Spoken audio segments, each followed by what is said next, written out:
देखिए छात्रों, आज हम लेसन नंबर 9 में एंजाइम्स के बारे में पढ़ेंगे। इस चैप्टर के अंदर आपको गौर करना है, एंजाइम्स एक इम्पोर्टेंट घटक और हमें विस्तार पूर्वक बायोलॉजी के अंदर एंजाइम चैप्टर को समझना है।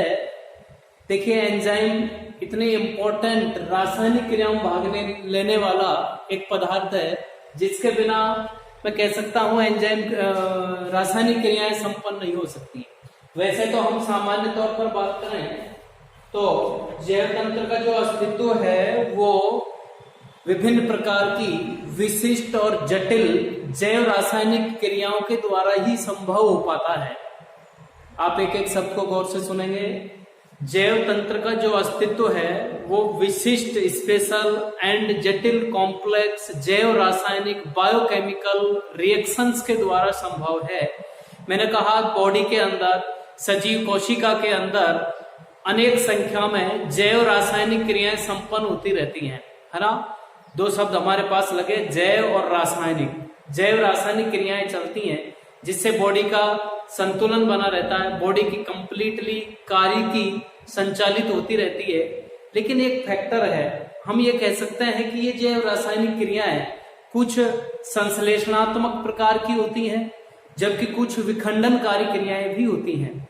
कहने का मतलब यह है, कुछ जैव रासायनिक क्रियाओं में ऊर्जा का उपयोग किया जाता है तो कुछ जैव रासायनिक क्रियाओं में ऊर्जा निकलती भी है ना, जिनको हम वैज्ञानिक शब्दों के रूप में अपचय और उपचय क्रियाएं या एनाबॉलिक और कैटाबॉलिक रिएक्शंस कह सकते हैं।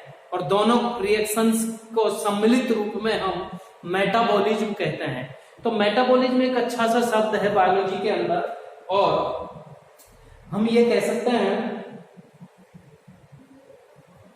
इन जैविक क्रियाओं, जैव रासायनिक क्रियाओं को संचालित करने के लिए एक कार्बनिक पदार्थ, एक उत्तेजक, एक उत्प्रेरक की हमें जरूरत पड़ती है, और वो उत्प्रेरक पदार्थ एंजाइम ही होते हैं। हमें एंजाइम पर पहुंचना है, एंजाइम पर पहुंचना है। आपको बात समझ में आ रही होगी।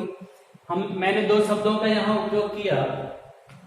सम्मिलित रूप में हमने लिखा जैव रासायनिक क्रियाएं, बायोकेमिकल रिएक्शंस, है ना। लेकिन देखिए, जैव रासायनिक क्रियाओं में मैंने कहा विखंडनकारी क्रियाएं भी होती हैं, संश्लेषणकारी भी होती हैं। संश्लेषणकारी क्रियाओं को मैं कह सकता हूं उपचय वाली क्रियाएं। उपचय में क्या होता है? संश्लेषण,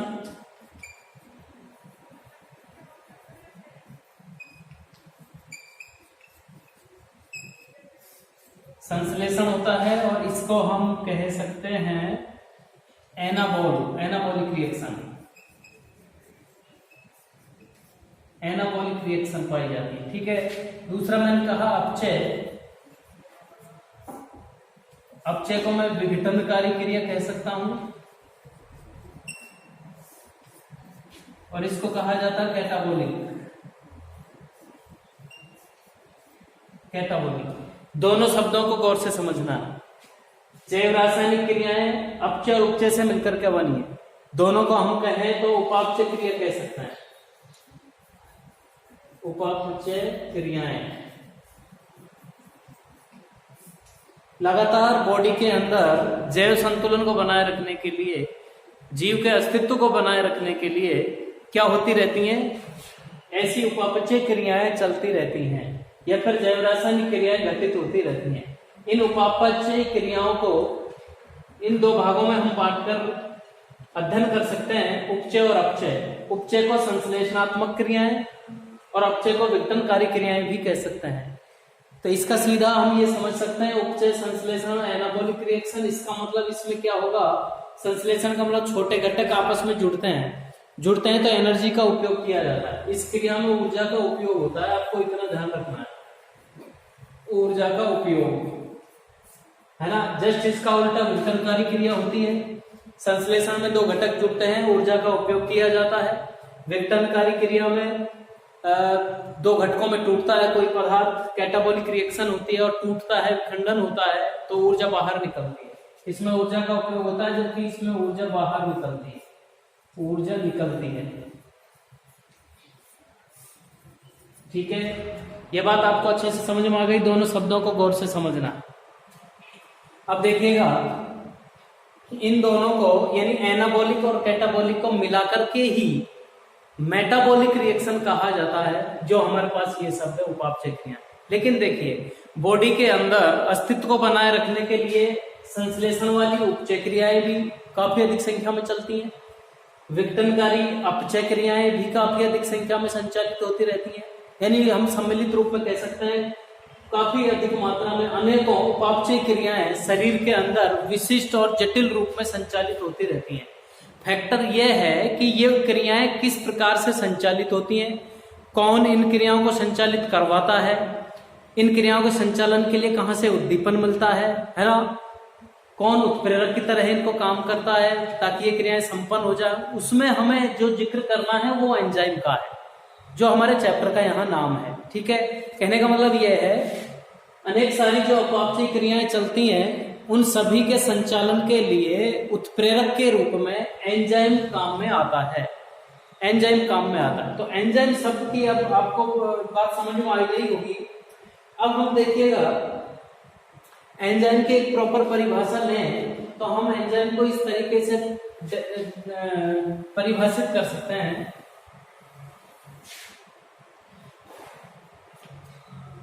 एंजाइम जो है प्रोटीन प्रकृति के होते हैं,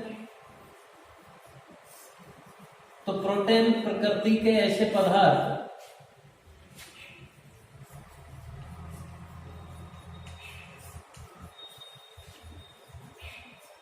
प्रोटीन प्रकृति के ऐसे पदार्थ, प्रोटीन शब्द आपको अवश्य लगाना है, ऐसे पदार्थ, और वैसे देखें तो ये कार्बनिक होते हैं, यानी कार्बनिक पदार्थ कह सकते हैं हम, ऐसे कार्बनिक पदार्थ, ऐसे कार्बनिक पदार्थ जो जैव उत्प्रेरक का कार्य करते हैं।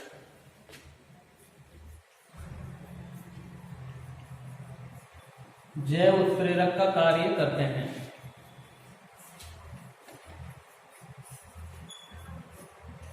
ठीक है, आपको एंजाइम की ये एक सिंपल सी परिभाषा याद रखनी है।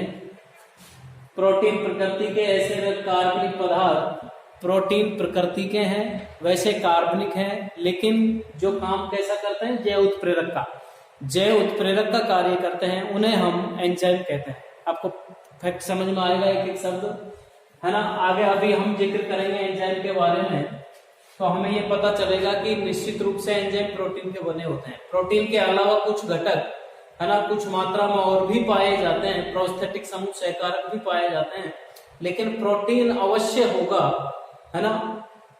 यानी सभी प्रोटीन एंजाइम होती है ये तो जरूरी नहीं है, लेकिन सभी एंजाइम प्रोटीन प्रकृति के अवश्य होते हैं।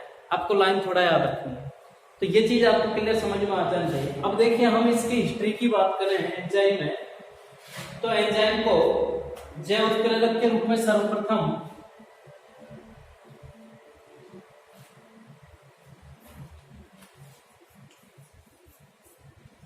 जैव उत्प्रेरक के रूप में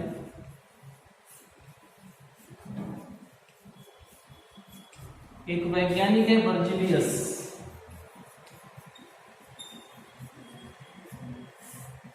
आपको ध्यान रखना है एंजाइम को हम बायोकैटलिस्ट बोल रहे हैं, जैव उत्प्रेरक बोल रहे हैं। जैव उत्प्रेरक की भांति कार्य करने के बारे में किसने पता लगाया था? बर्जीलियस ने। बर्जीलियस ने पता लगाया 1835 में। आपको अच्छे से याद रखना है, ठीक है। उसके अलावा देखिए एक वैज्ञानिक है एडवर्ड बुकनर। उन्होंने क्या है, एडवर्ड बुकनर,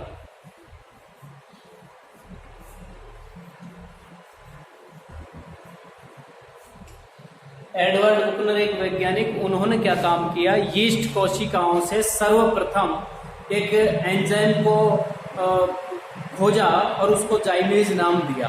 तो आपको ये भी बहुत अच्छे से रट के रखना है।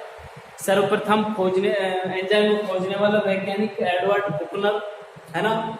लेकिन कहाँ से खोजा? यीस्ट की कोशिकाओं से, और नाम क्या दिया गया? जाइमेज। तो आपको ये ध्यान रखना है, यीस्ट से जाइमेज एंजाइम। ये शॉर्ट में आपको ध्यान रखना है। यीस्ट से सर्वप्रथम जाइमें एंजाइम को खोजने वाले एडवर्ड बुकनर थे। ठीक है, अब देखिए एक अन्य वैज्ञानिक जिसका नाम जेबी शुबनर है।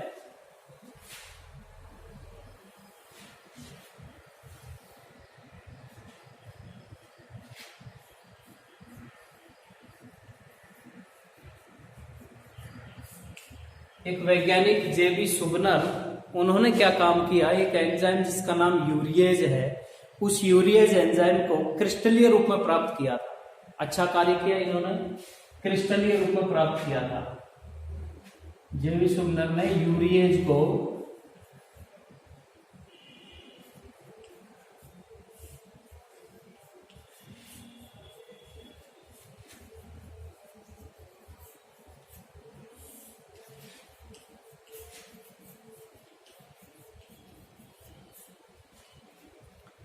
ये भी आपको याद रखना है। शुबनर ने क्या काम किया, एंजाइम का नाम यूरेज, लेकिन यूरेज को किस प्रकार से प्राप्त किया, क्रिस्टलीय रूप में, यानी उसका क्रिस्टल टुकड़े, जटिल ठोस टुकड़े प्राप्त किए थे यूरेज एंजाइम के, है ना।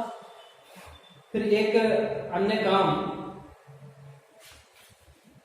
दो वैज्ञानिक थे,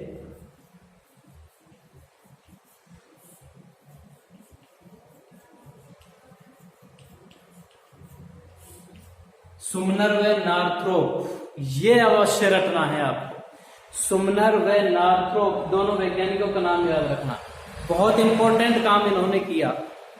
इन्होंने क्या काम किया, दोनों वैज्ञानिकों ने मिलकर के जो एंजाइम है ना, उसकी प्रोटीन प्रकृति के बारे में बताया था।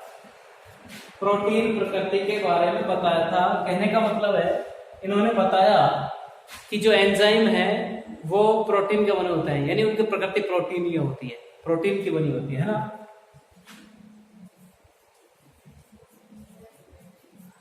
एंजाइम प्रोटीन के बने होते हैं, ये किसने कहा, सुमनर नार्थ्रोप ने।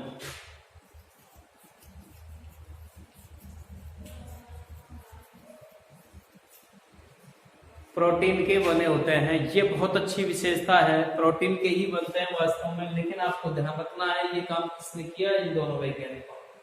ठीक है, एक अल्टमैन एक वैज्ञानिक था, उन्होंने भी एक अच्छा काम किया।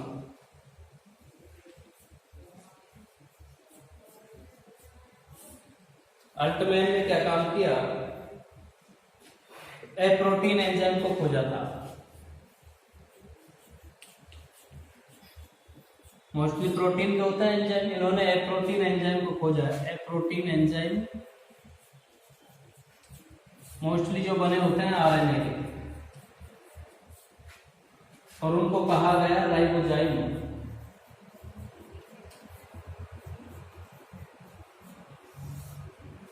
ये भी आपको विशेष रूप से याद रखना है। ठीक है, मैंने कहा प्रोटीन के प्रकृति प्रोटीन होती है एंजाइम की, लेकिन इसमें क्या है, एप्रोटीन वाली कंडीशन आती है, कुछ खास हो गया, है ना। और मोस्टली ये आरएनए के बनते हैं, है ना। इनको क्या कहा गया, राइबोजाइम नाम दिया गया। और ये काम किसने किया, अल्टमैन ने। अल्टमैन ने ये काम किया था, तो आपको ये भी थोड़ा सा अच्छे से याद रखना है।